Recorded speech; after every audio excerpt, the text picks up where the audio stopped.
أشهد أن لا إله إلا الله وحده لا شريك له وأشهد أن محمدا عبده ورسوله أما بعد فأعوذ بالله من الشيطان الرجيم بسم الله الرحمن الرحيم الحمد لله رب العالمين الرحمن الرحيم مالك يوم الدين إياك نعبد وإياك نستعين اهدنا الصراط المستقيم صراط الذين أنعمت عليهم غير المغضوب عليهم ولا الضالين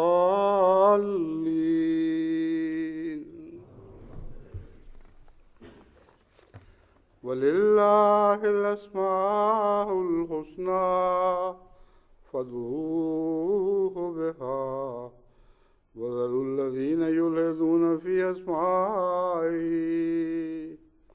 سيجزون ما كانوا يعملون سورہ الاعراف آیت 181۔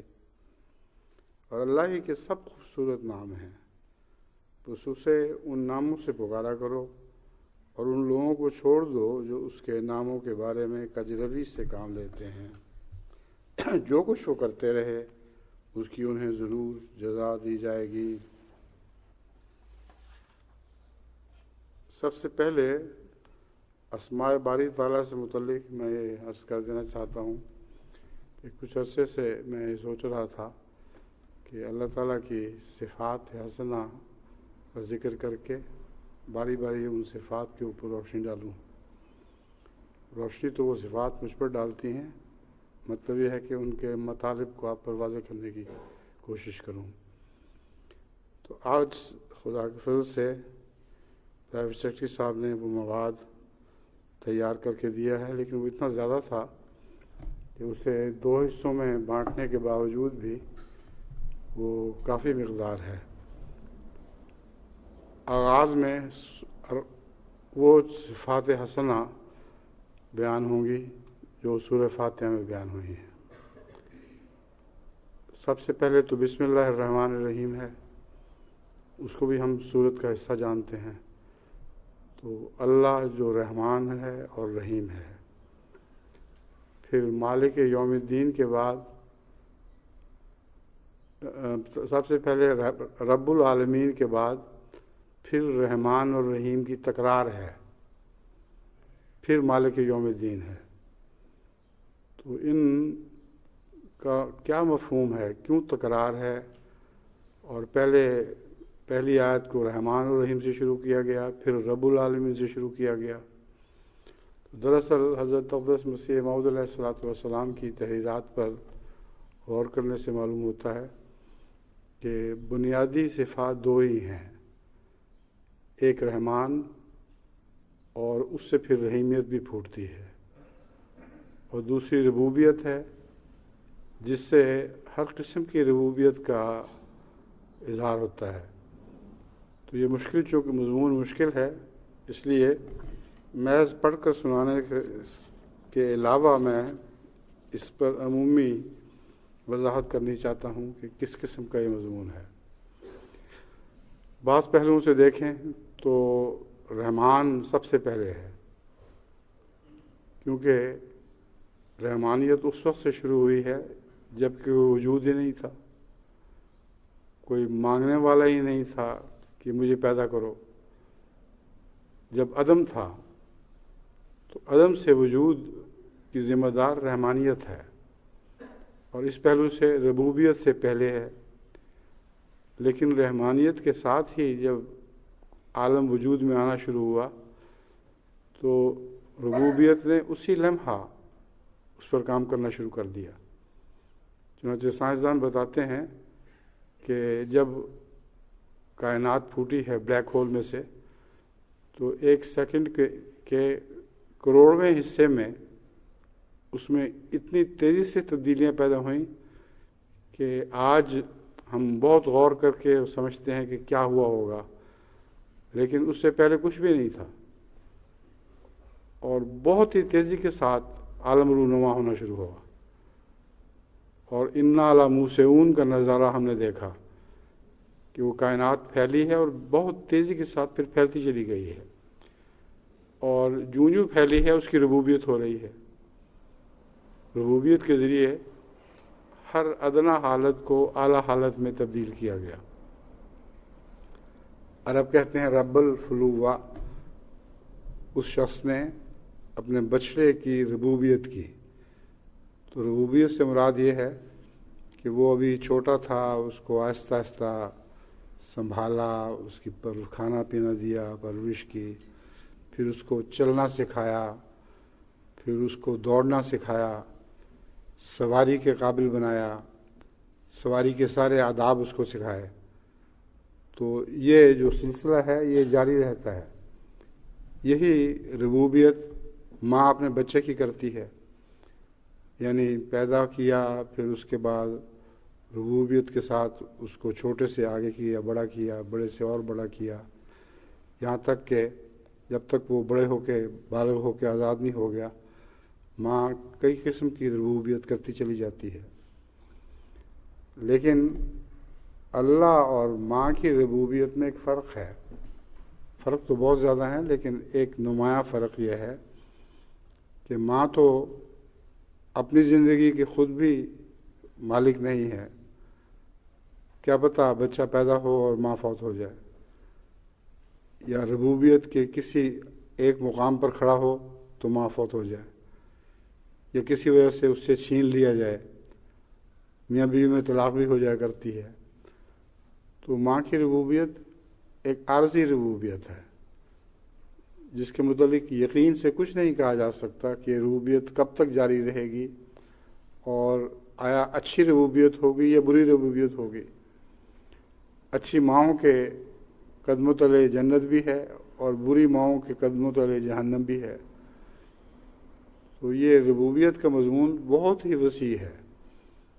اگر اس کے بعض پہلوؤں کو ہی صرف ماں کی نسبت سے بیان کرنا شروع کیا جائے تو 1 گھنٹے کا خطبہ تو بہت چھوٹا ثابت ہوگا، مگر بہرحال خدا تعالیٰ کی صفات حسنہ کا مضمون ایک بہت ہی عظیم الشان مضمون ہے، اور اب انشاءاللہ اس مضمون کو مختلف حوالوں کے ساتھ میں شروع کروں گا۔ ایک پہلی روایت حضرت ابو ہریرہ کی ہے، جس میں آتا ہے کہ اللہ تعالیٰ نے فرمایا، رسول اللہ صلی اللہ علیہ وسلم نے فرمایا کہ اللہ تعالیٰ نے 99 اپنے 99 نام گنائے ہیں۔ من احصاہا دخل الجنت، جس نے ان کا احاطہ کر لیا ان ناموں کا وہ جنت میں چلا گیا۔ احصاہا کا ایک مطلب ہے ان کو شمار کیا، لیکن شمار تو ہر کس و ناقص کر سکتا ہے۔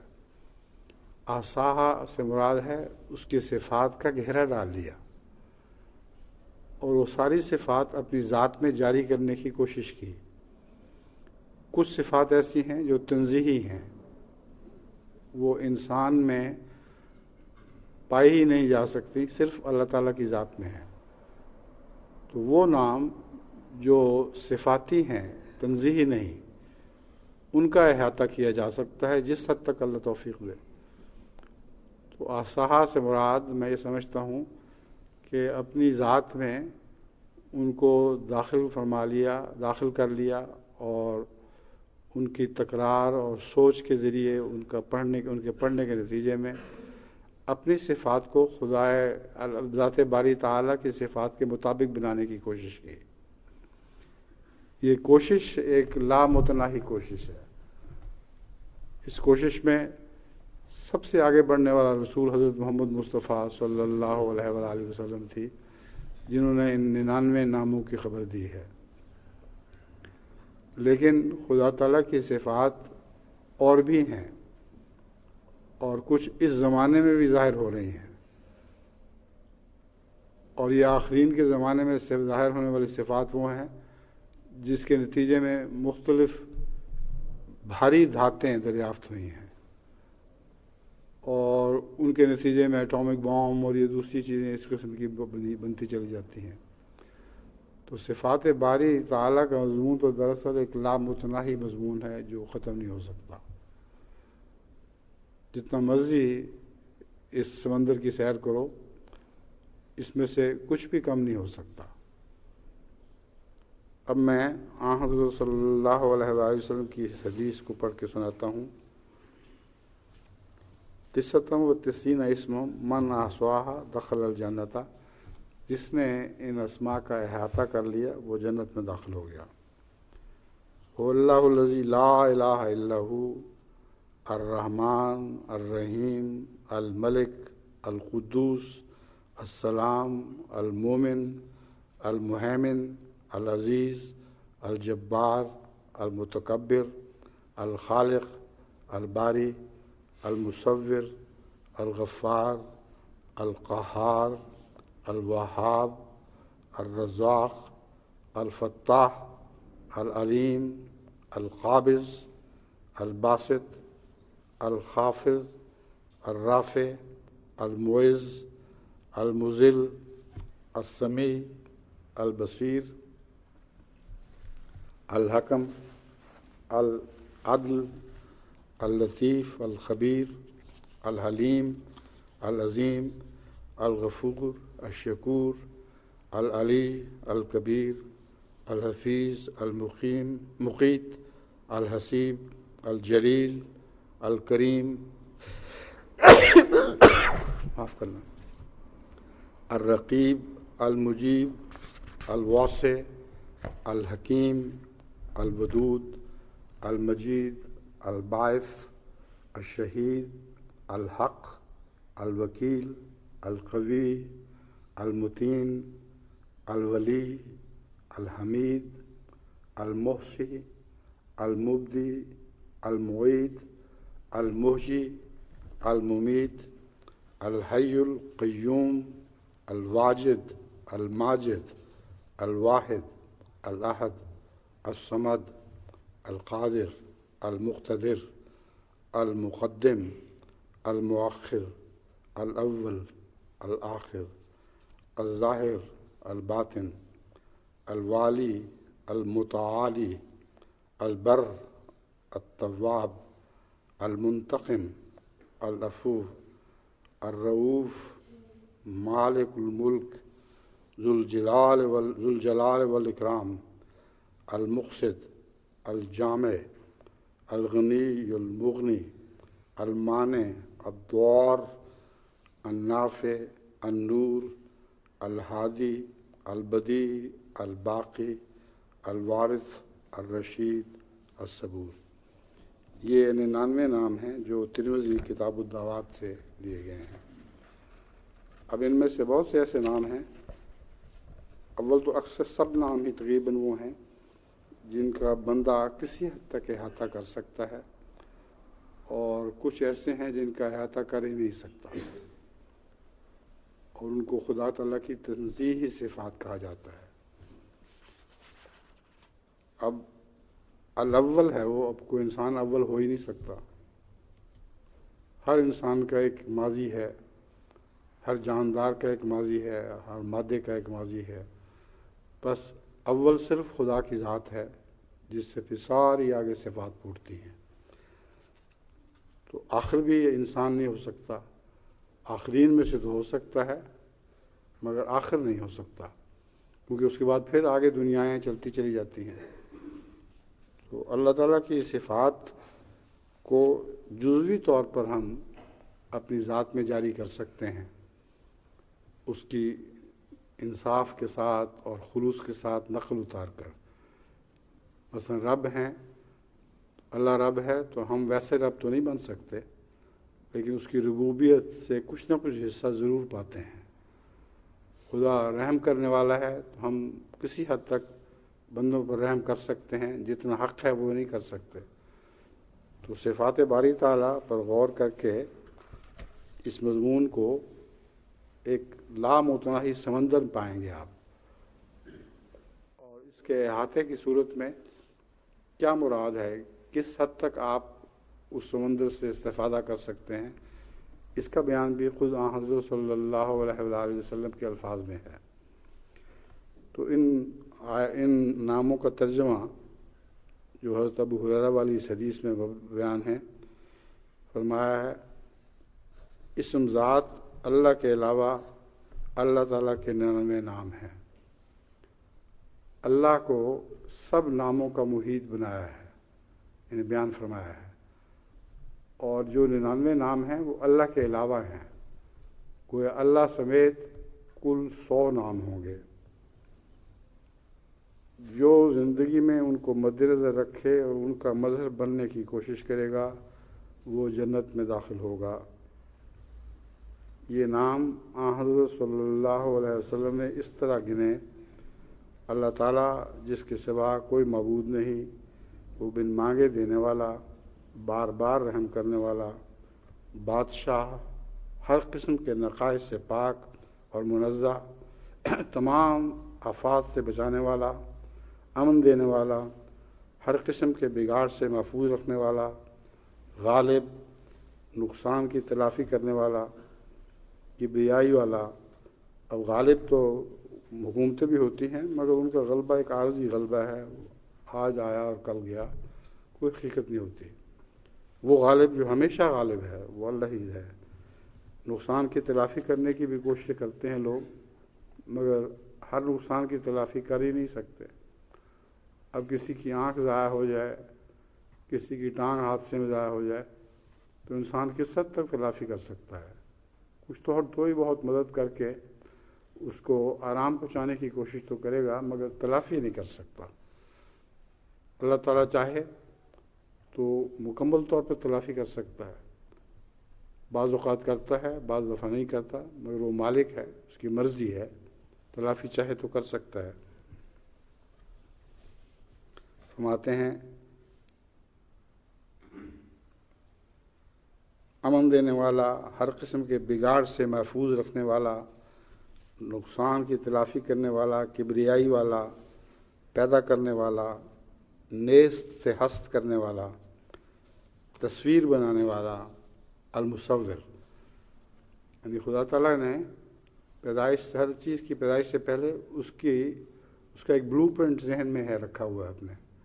یعنی خدا کا ذہن جب کہتے ہیں تو اس سے مراد یہ نہیں ہے کہ ہماری طرح کا ذہن ہے، بلکہ اللہ تعالیٰ کو علم ہے، اور جب تک کوئی چیز بلو پرنٹ میں تیار نہ ہو وہ آگے بن ہی نہیں سکتی۔ اس لیے خدا تعالیٰ نے ہر چیز کی تصویر کشی کی ہوئی ہے، اس پہلو سے اس کو مصور کہتے ہیں۔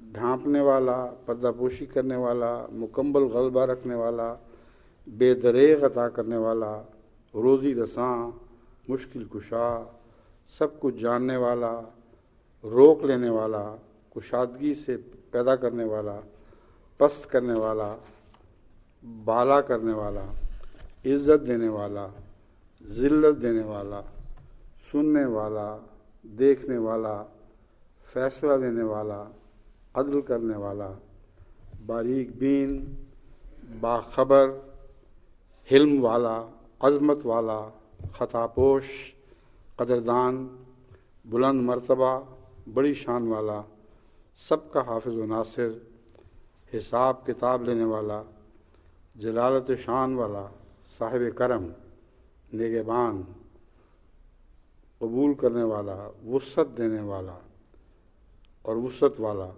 حکمت والا، بڑا محبت کرنے والا، بزرگی والا، دوبارہ زندگی دینے والا، ہمہ بین، ہر کمال کا دائمی اہل، کفایت کرنے والا، صاحب قوت، صاحب قدرت، مددگار، لائق حمد، شمار کنندے، پہلی بار پیدا کرنے والا، پھر دوسری بار پیدا کرنے والا، زندگی بخشنے والا، موت دینے والا، خود زندہ جاوید، قائم بذات، بے نیاز، صاحب بزرگی، یکتا، یگانہ، مستغنی، قدرت والا، صاحب اقتدار، آگے بڑھانے والا، پیچھے ہٹانے والا، پہلا، آخری، عیاں نہاں، مالک، متصرف، بلند و بالا،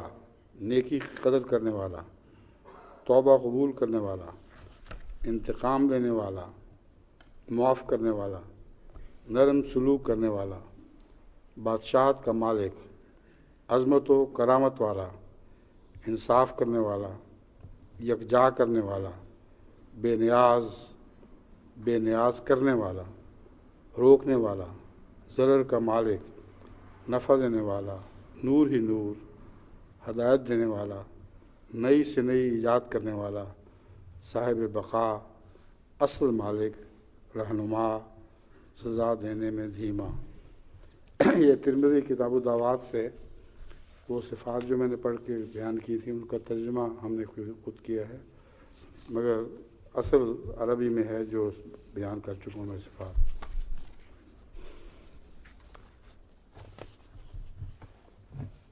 اب یہ دیکھ لیں کہ صرف ان صفات کو پڑھنے میں کافی وقت لگ گیا ہے، اور میرا نہیں خیال کہ میں جو ان نوٹس میں نے آج کے لیے رکھے ہیں ان کو پورا بھی کر سکوں گا،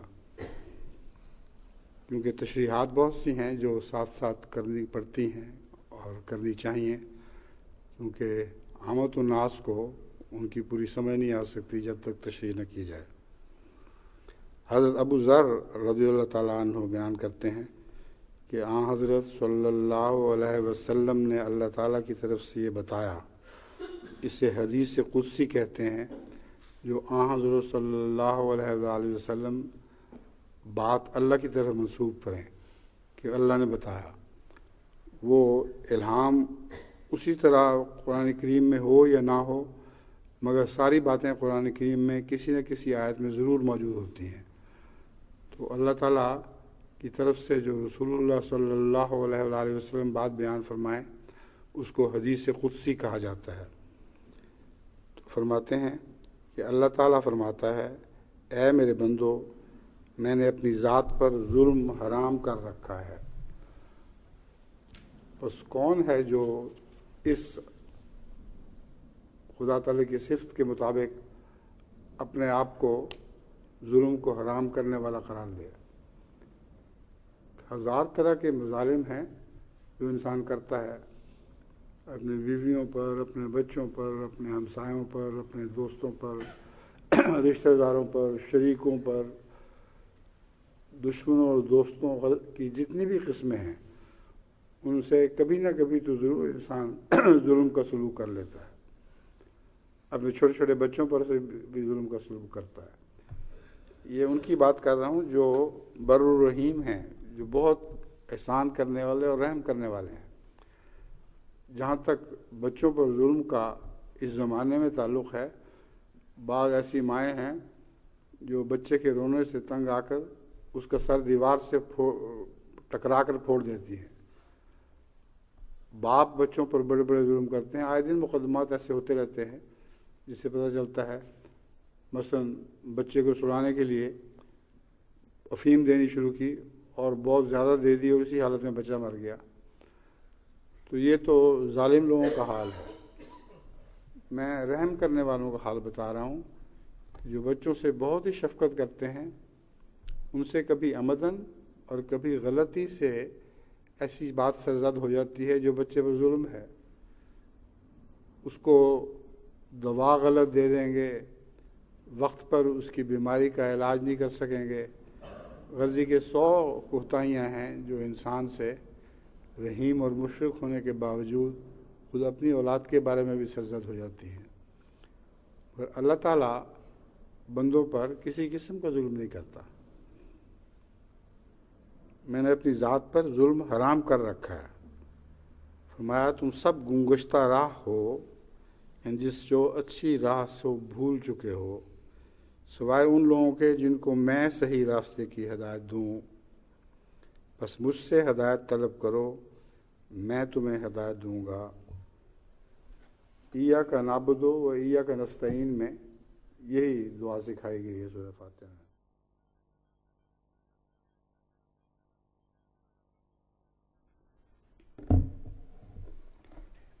اے میرے بندو تم سب بھوکے ہو سوائے اس کے جس کو میں کھانا کھلاؤں۔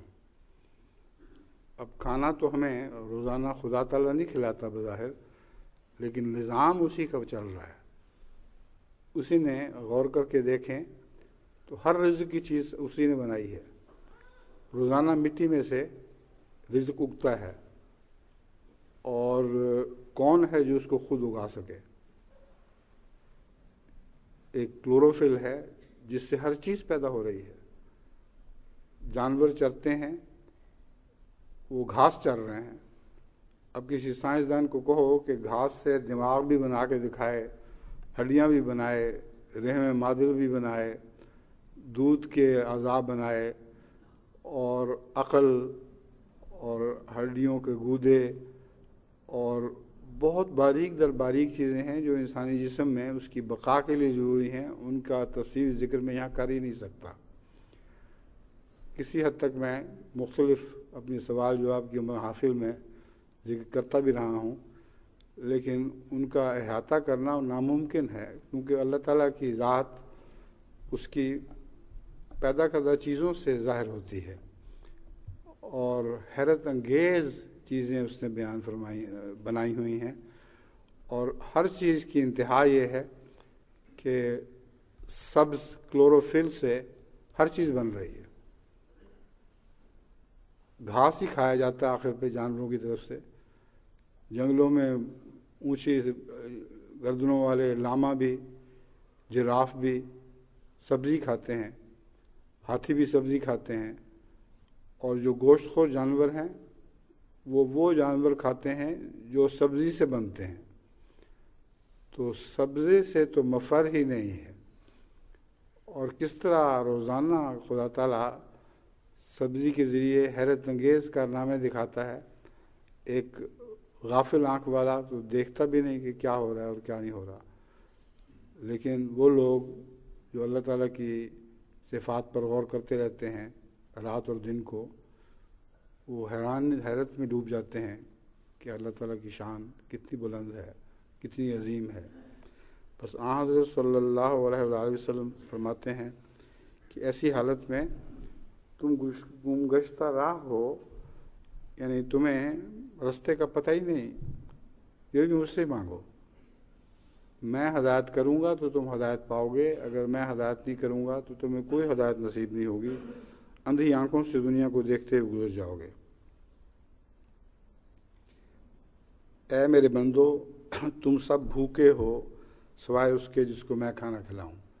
اب اس کی میں نے تھوڑی سی تشریح کی ہے کہ اللہ تعالیٰ ہی ہے جو ہر چیز کو، انسان کو نہیں بلکہ ہر چیز کو کھانا کھلاتا ہے۔ اتنا عظیم شان نظام ہے کھانا کھلانے کا کہ چھوٹے سے چھوٹا کیڑا، چھوٹے سے چھوٹا مچھر، یہ سب خدا تعالیٰ کے بنائے ہوئے رزق پر پل رہے ہیں۔ سمندر کی مچھلیاں ہوں یا ہوا میں اڑنے والے پرندے ہوں، یہ سارے اس رزق کے محتاج ہیں۔ کئی دفعہ جب میں جھیل کے کنارے جانوروں کو روٹی دینے جایا کرتا تھا تو سوچا کرتا تھا کہ یہ روٹی تو کسی کام کی نہیں، میرا شوق پورا ہو رہا ہے، ورنہ اربہا جانور ہیں جن کو میرے ہاتھ کی یا کسی انسانی ہاتھ کی روٹی نہیں پہنچتی، ان کے لیے خدا نے انتظام کر رکھا ہے، ان کو ہوا میں سے روٹی مل جاتی ہے۔ بس خدا تعالیٰ کی ربوبیت کا انتظام لامتناہی ہے۔ فرمایا اے میرے بندو تم سب ننگے ہو سوائے اس کے جس کو میں لباس پہناؤں۔ تو لباس بننے کا جو نظام ہے اس پر بھی غور کر کے دیکھ لیں کہ لباس کس طرح بنتا ہے۔ وہ پودوں سے سوت نکلتی ہے، یا وہ جانور جو سبزہ کھاتے ہیں ان کی اون بھی پیدا ہوتی ہے، غزی کے ان کی جلدیں بھی لباس کے کام آتی ہیں۔ تو آخری تان اسی بات پر ٹوٹتی ہے کہ اللہ اگر لباس عطا نہ کرے تو ہر انسان ننگا ہے، کسی کو کچھ اوڑھنے کے لیے نہ ملے۔ اور لباس کے معاملے میں لباس التقویٰ ذالک کا خیر، جو تقویٰ کا لباس ہے وہ سب سے بہتر لباس ہے۔ پھر فرماتے ہیں مجھ سے لباس مانگو، میں تمہیں لباس پہناؤں گا۔ اے میرے بندو، تم دن رات غلطیاں کرو تو بھی تمہارے گناہ بخش سکتا ہوں۔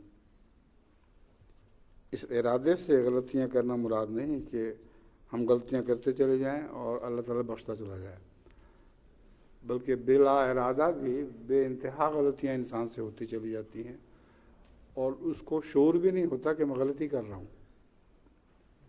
اس لیے اللہ تعالیٰ فرماتا ہے تم غلطیاں دن رات بھی کرتے چلے جاؤ، لاشعوری کی حالت میں، غفلت کی حالت میں، لیکن میں طاقت رکھتا ہوں کہ ان سب غلطیوں کو بخش دوں۔ بس مجھ سے ہی بخشش مانگو، میں تمہیں بخش دوں گا۔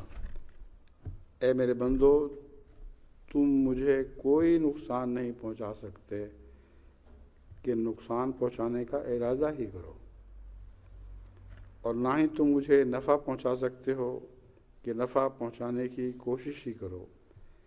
اے میرے بندو، اگر تمہارے سب اگلے اور پچھلے جن و انس سب کے سب اول درجے کے متقی اور پرہیزگار بن جائیں اور اس شخص کی طرح بن جائیں جو تم میں سے سب سے زیادہ تقویٰ رکھتا ہے، یعنی حضرت صلی اللہ علیہ وآلہ وسلم، تو تمہارا ایسا ہو جانا بھی میری بادشاہت میں ایک ذرہ بھی اضافہ نہیں کر سکتا۔ یعنی محسن اللہ ہے، حضرت صلی اللہ علیہ وآلہ وسلم انسانوں میں سے آپ کے اللہ کے شاہکار ہیں، لیکن آپ محسن خدا کے نہیں ہیں، اللہ ہی محسن ہے۔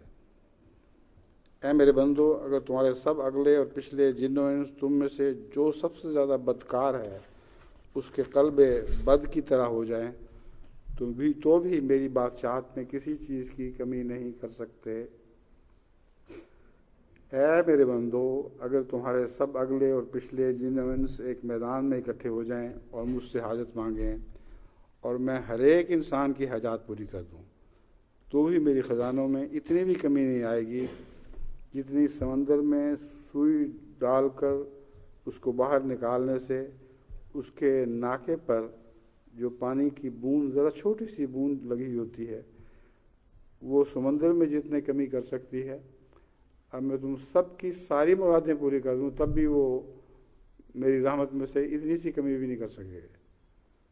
یعنی میرا عطا کرنا میرے خزانوں میں اتنی سی کمی بھی نہیں کر سکے گا۔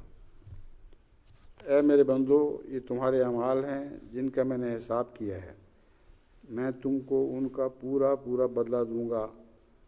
بس جس شخص کا اچھا نتیجہ نکلے وہ اللہ تعالیٰ کا شکر ادا کرے، اور جو شخص اس کے علاوہ کوئی اور چیز پائے یعنی ناکامی کا منہ دیکھے تو وہ اپنی ہی ذات کو ملامت کرے۔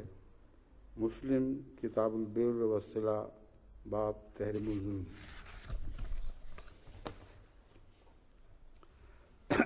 ایک روایت سنن نبی داؤد میں حضرت عبد الرحمن بن عوف رضی اللہ تعالیٰ عنہ کی ہے، میں نے رسول اللہ صلی اللہ علیہ وسلم سے یہ فرماتے ہوئے سنا کہ اللہ تعالیٰ نے فرمایا ہے کہ میں رحمان ہوں اور یہ رحم ہے، میں نے اس کا نام اپنے نام رحمان سے مشتق کیا ہے۔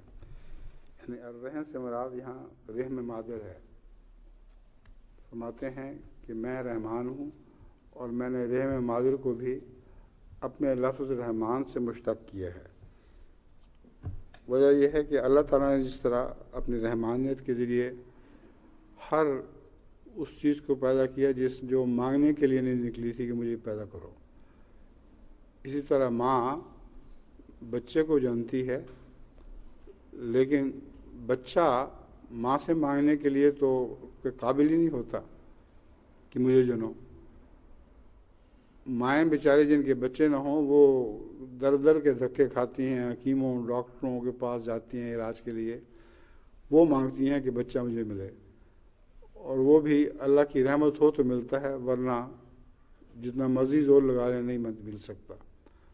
ٹیسٹ ٹیوب کی بھی کوششیں کر چکی ہیں عورتیں، جب خدا نے نہ دینا ہو تو ٹیسٹ ٹیوب کی ہر کوشش ناکام ہو جاتی ہے۔ تو فرمایا کہ میں رحم مادر جو ہے میں نے اپنے لفظ رحمان سے مشتق کیا ہے۔ میں بھی بن مانگے دینے والا ہوں اور ماں بھی بن مانگے ہوئے اپنا بچہ دیتی ہے، یعنی بچہ اس سے اپنی پیدائش نہیں مانگتا، بلکہ وہ اس کی پیدائش اپنے خدا سے اور ڈاکٹروں اور حکیموں سے مانگتی ہے۔ اس لیے جو صلہ رحمی کرے گا اس کو میں اپنے ساتھ ملا لوں گا۔ جس نے صلہ رحمی نہ کی اس نے مجھ سے رحمانیت کا تعلق کاٹ لیا۔ تو اب یہ دیکھیں ہمارے ہاں آئے دن جو شکایتیں آتی ہیں ان میں صلہ رحمی کے خلاف اکثر شکایتیں ہیں۔ رشتہ داروں کی بات نہیں مانتے، جو رحمی رشتے ہیں ان کو کاٹ دیتے ہیں، بھائی بہنوں پر ظلم کرتے ہیں، بھائی بھائیوں پر ظلم کرتے ہیں، جس کا داؤ لگے وہ سب کچھ چھیننے کے لیے کوشش کرتا ہے۔ تو ان کو پھر رحمان خدا سے کیا ملے گا؟ حضرت صلی اللہ علیہ وآلہ وسلم نے تو ایک ایک چیز ہم پر ظاہر فرما دی ہے، اس کے عواقب بیان کر دیے ہیں کہ دیکھو صلہ رحمی نہیں کرو گے تو پھر رحمان سے تمہارا تعلق کٹ چکا ہے، پھر تم پر اللہ تعالیٰ کوئی رحم نہیں کرے گا۔ تو کتنا بدنصیب ہے جو دنیا کے عارضی فائدوں کی خاطر اپنے رحمان خدا سے ہمیشہ کے لیے اپنا تعلق کاٹ لیتا ہے۔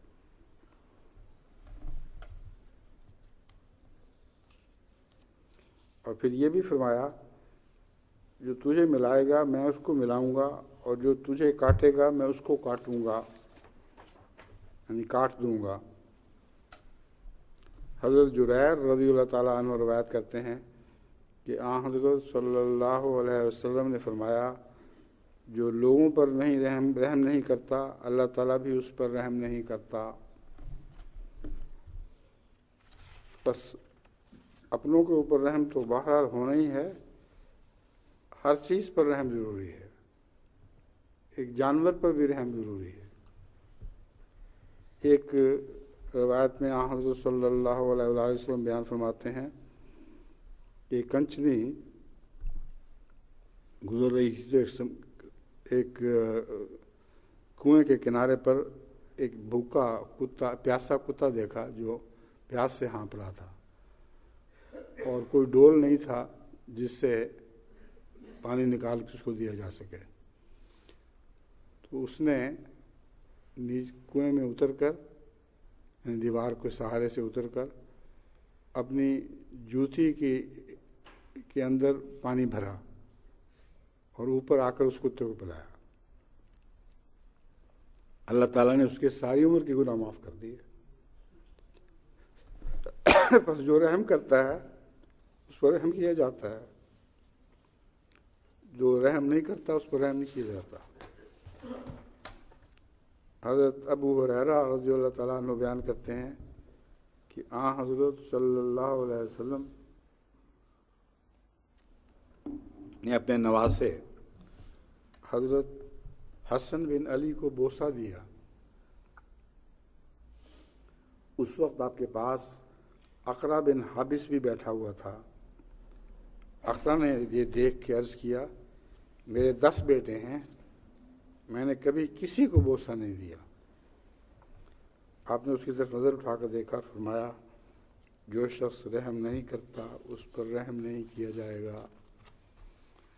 کہ جو ظالم اپنے بچوں پر بھی رحم نہیں کر سکتا وہ خدا سے ہمیشہ کے لیے کاٹا گیا، اس کے اوپر کبھی رحم نہیں کیا جائے گا۔ ایک ترمذی ابواب البر والصلہ سے روایت لی گئی ہے۔ حضرت عمر بن شعیب رضی اللہ تعالیٰ عنہ اپنے باپ اور وہ اپنے دادا سے روایت کرتے ہوئے بیان کرتے ہیں کہ حضرت صلی اللہ علیہ وآلہ وسلم نے فرمایا اس شخص کا ہمارے ساتھ کوئی تعلق نہیں جو چھوٹے پر رحم نہیں کرتا اور بڑے کا شرف نہیں پہچانتا، اپنے سے بڑوں کا ادب نہیں کرتا اور چھوٹے پر رحم نہیں کرتا۔ ایک روایت مسلم کتاب البر والصلہ میں یوں درج ہے، حضرت نعمان بن بشیر رضی اللہ تعالیٰ عنہ بیان کرتے ہیں کہ حضرت صلی اللہ علیہ وسلم نے فرمایا مومنوں کی مثال ایک دوسرے سے محبت کرنے، ایک دوسرے پر رحم کرنے اور ایک دوسرے سے مہربانی سے پیش آنے میں ایک جسم کی سی ہے۔ جس کا ایک حصہ اگر بیمار ہو تو اس کی وجہ سے سارا جسم بیدار ہو جاتا ہے اور بے چینی اور بخار میں مبتلا ہو جاتا ہے۔ اب ایک پاؤں کا انگوٹھا ہے، اگر کسی کے پاؤں کے انگوٹھے میں مثلا گینگرین نہ صحیح ویسے ہی کوئی تکلیف ہو اور درد ہو، ناخن انسان کے اندر چلے جاتے ہیں پاؤں اس کے اندر گودے کے اندر، تو بعض دفعہ اس کی تکلیف کی وجہ سے ساری رات نیند نہیں آتی۔ مجھے خود بھی یہ تکلیف رہی ہے، اب کسی حد تک میں نے اس پہ قابو پایا ہے، مگر مجھے یاد ہے کہ بعض راتیں جلسے کے ایام میں اسلام آباد میں ساری رات نہیں سو سکا اس پاؤں کے انگوٹھے کی درد کی وجہ سے۔ بس چھوٹی سی چیز ہے بالکل، پاؤں کے کنارے پر ایک انگوٹھے میں صرف درد ہے اور انسان اس کی وجہ سے سو نہیں سکتا۔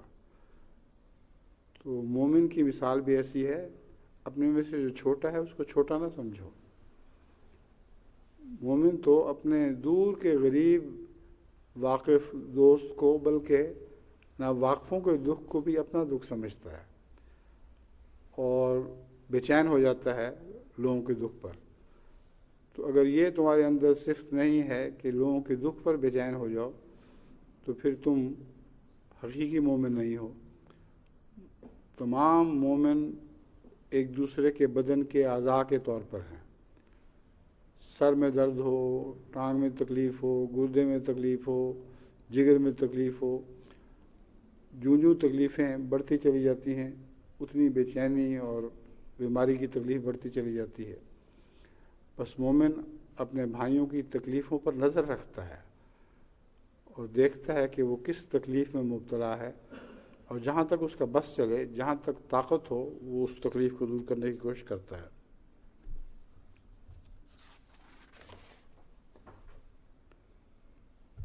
حضرت عبداللہ بن عمر رضی اللہ تعالیٰ عنہ بیان کرتے ہیں کہ حضرت صلی اللہ علیہ وسلم نے فرمایا، رحم کرنے والوں پر رحمان خدا رحم کرے گا۔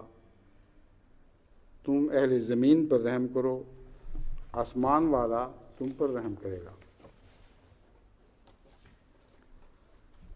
پھر ایک روایت ابن ماجہ سے حضرت عبداللہ بن عمر رضی اللہ تعالیٰ عنہ کی مروی ہے کہ حضرت صلی اللہ علیہ وسلم نے حکم دیا ہے کہ جب جانور ذبح کرنے لگو تو چھری کو اچھی طرح سے تیز کر لیا کرو۔ ایک جانور کے سامنے دوسرے جانور کو ذبح نہ کرو اور خوب اچھی طرح ذبح کرو۔ اب دیکھیں کتنا رحیم و کریم وجود تھا۔ جانور کو ذبح کرنے کی اجازت ہے، مگر یہ تاکید ہے کہ اس کو تکلیف نہ ہو، اور پھر ایک جانور ذبح ہو رہا ہو تو دوسرا جانور دیکھ نہ رہا ہو۔ ہمارے ہاں تو قصاب بکروں کو لٹا دیتے ہیں اور وہ دیکھتے دیکھتے ان کی آنکھوں کے سامنے دوسرے بکرے ذبح کیے جا رہے ہوتے ہیں، اور ہر ایک بکرے کو اس کی تکلیف ہوتی ہے، پھر کند چھری سے ذبح کر دیا جاتا ہے۔ حقیقت یہ ہے کہ چھری تیز کرنے سے ظلم مراد نہیں، رحمت مراد ہے۔ جتنی جلدی تیز چھری کاٹ دیتی ہے شارک کو، کند چھری کو رگڑتے جاؤ تو نہیں کاٹتی۔ ہم نے دیکھا ہے اگر کند چاقو ہو تو شکار کے بعد فاختہ کی گردن کو بھی ٹھیک نہیں کاٹ سکتا۔ تو بہت تیز چھری ہونی چاہیے ذبح کرنے سے پہلے، اور اس کے نتیجے میں جانوروں کو پتہ بھی نہیں لگتا۔ بعض لوگ کہتے ہیں کہ سٹن کر دیا جائے اگر جانور کو مارنے سے پہلے تو اس کو تکلیف نہیں ہوگی۔ یہ بالکل غلط اور جھوٹ ہے۔ سٹن کرنے کے نتیجے میں اس کو ہوش کے ساتھ چیخیں مارنے کی توفیق نہیں ملتی، لیکن ذہن تکلیف کو محسوس کر رہا ہوتا ہے۔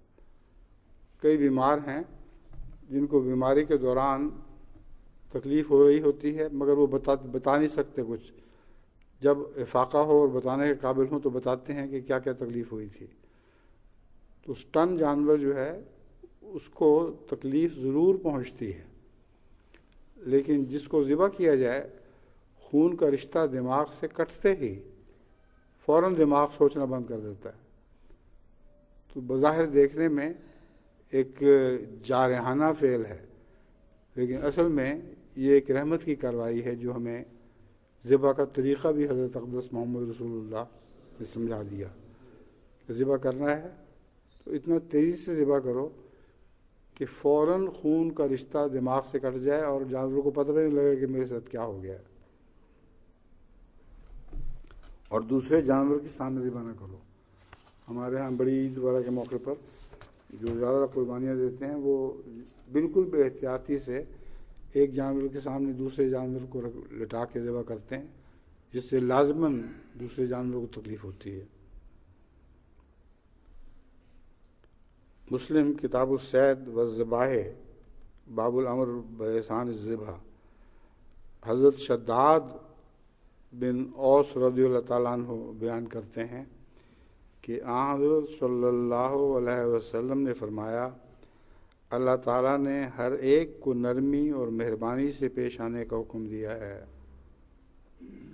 یہاں تک کہ اگر تم کسی جانور کو مارنے لگو تو اس میں بھی نرمی اور رحم دلی دکھاؤ، اور جب کسی جانور کو ذبح کرنے لگو تو اچھے اور رحم دلی کے طریق سے ذبح کرو، مثلاً اپنی چھری خوب تیز کر لو اور اس طرح سے اپنے ذبیحہ کو آرام پہنچاؤ۔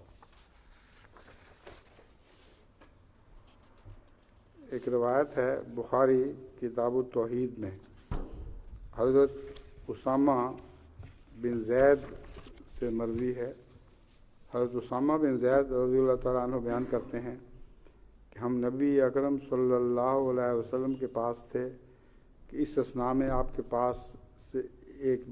پاس ایک بیٹی کا پیغام آیا جو آپ کو اپنے بیٹے کی موت کے وقت بلا رہی تھی۔ اس پر حضرت صلی اللہ علیہ وسلم نے پیغام لانے والے کو کہا، جاؤ اور ان کو بتاؤ کہ جو اس نے لے لیا ہے، یعنی اللہ نے، وہ اللہ ہی کا تھا، اور جو اس نے عطا کیا ہے وہ بھی اسی کا ہے، اور ہر ایک چیز کی اس کے نزدیک ایک مدت مقرر ہے، بس تم انہیں کہہ دو کہ وہ صبر کریں اور صبر کو ہی نیکی کا اصول سمجھیں۔ وہ پیغامبر گیا اور پھر لوٹ آیا اور کہا، یا رسول اللہ، کی بیٹی نے قسم دے کر کہا ہے کہ آپ ضرور تشریف لائیں۔ اس پر نبی اکرم صلی اللہ علیہ وسلم کھڑے ہوئے اور آپ کے ساتھ سعد بن عبادہ رضی اللہ تعالیٰ عنہ اور معاذ بن جبل بھی روانہ ہوئے۔ بچہ نزع کی حالت میں تھا کہ اسے حضرت صلی اللہ علیہ وسلم کی گود میں دیا گیا۔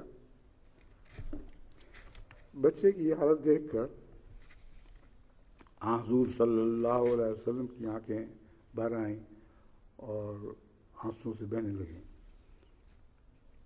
اس پر سعد نے عرض کی، یا رسول اللہ، یہ کیا؟ حضور صلی اللہ علیہ وسلم نے فرمایا، ہذہ رحمت جعلھا اللہ فی قلوب عبادہ، یہ رحمت ہے جو اللہ تعالیٰ نے اپنے بندوں کے دل میں رکھی ہے، اور اللہ تعالیٰ اپنے بندوں میں سے رحم کرنے والوں پر رحم فرماتا ہے۔ بس رحمت ہی حقیقت میں ہر چیز پر حاوی ہے، اور اگر رحمانیت نہ ہو اور رحمت نہ ہو تو کچھ بھی نہیں ہے۔ کئی دفعہ میں نے سوچا ہے کہ ربوبیت اور رحمانیت میں سے پہلے کون ہے اور بعد میں کون ہے،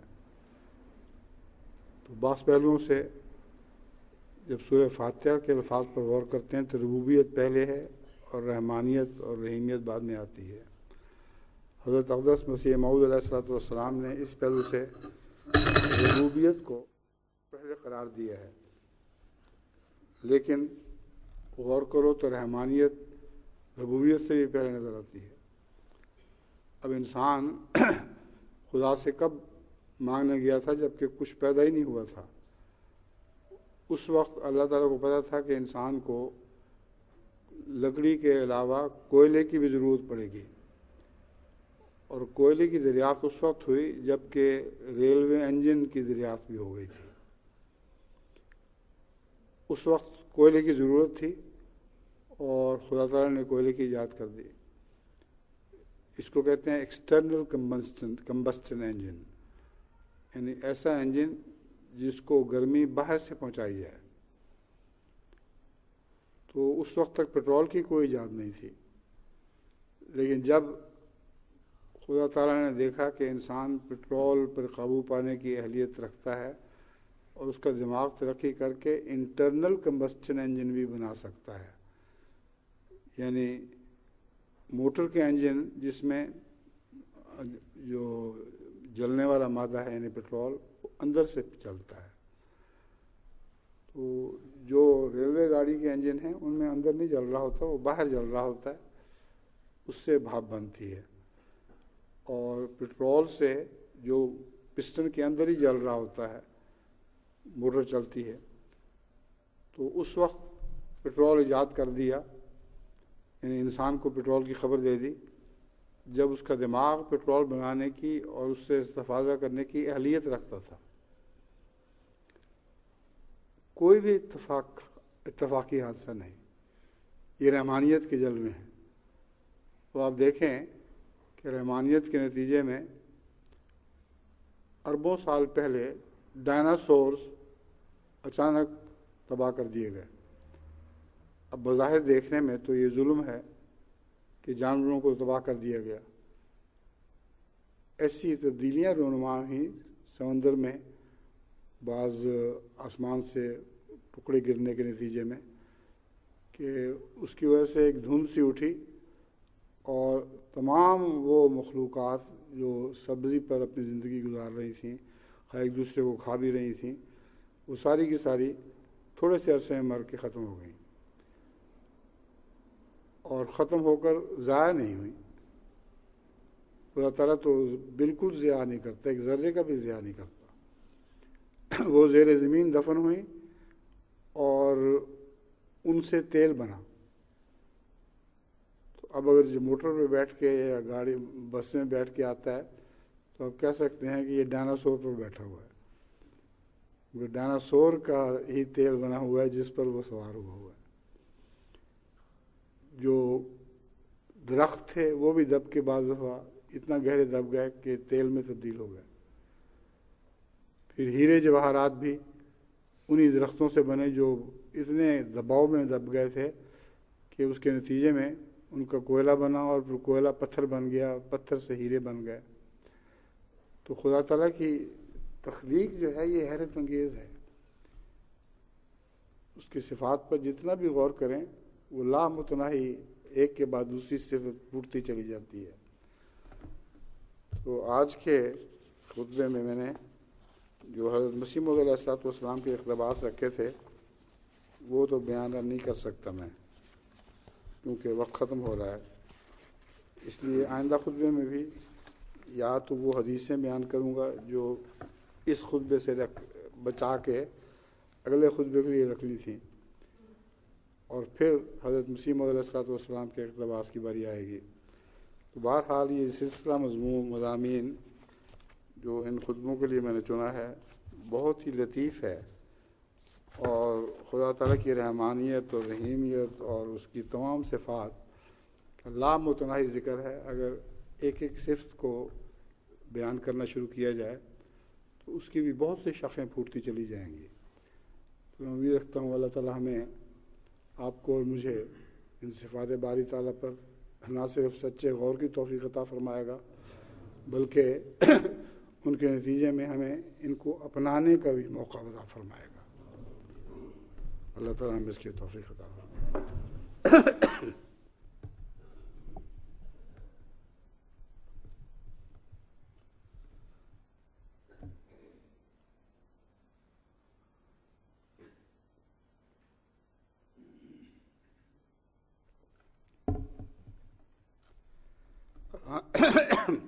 الحمد لله نحمده ونستعينه ونستغفره ونؤمن به ونتوكل عليه ونعوذ بالله من شرور أنفسنا ومن سيئات أعمالنا من يهده الله فلا مضل له ومن يضلل فلا هادي له ونشهد أن لا إله إلا الله وحده لا شريك له ونشهد أن محمدا عبده ورسوله عباد اللہ رحمکم اللہ ان اللہ یامر بالعدل والإحسان وإیتاء ذی القربى وینہی عن الفحشاء والمنکر والبغی یعظکم لعلکم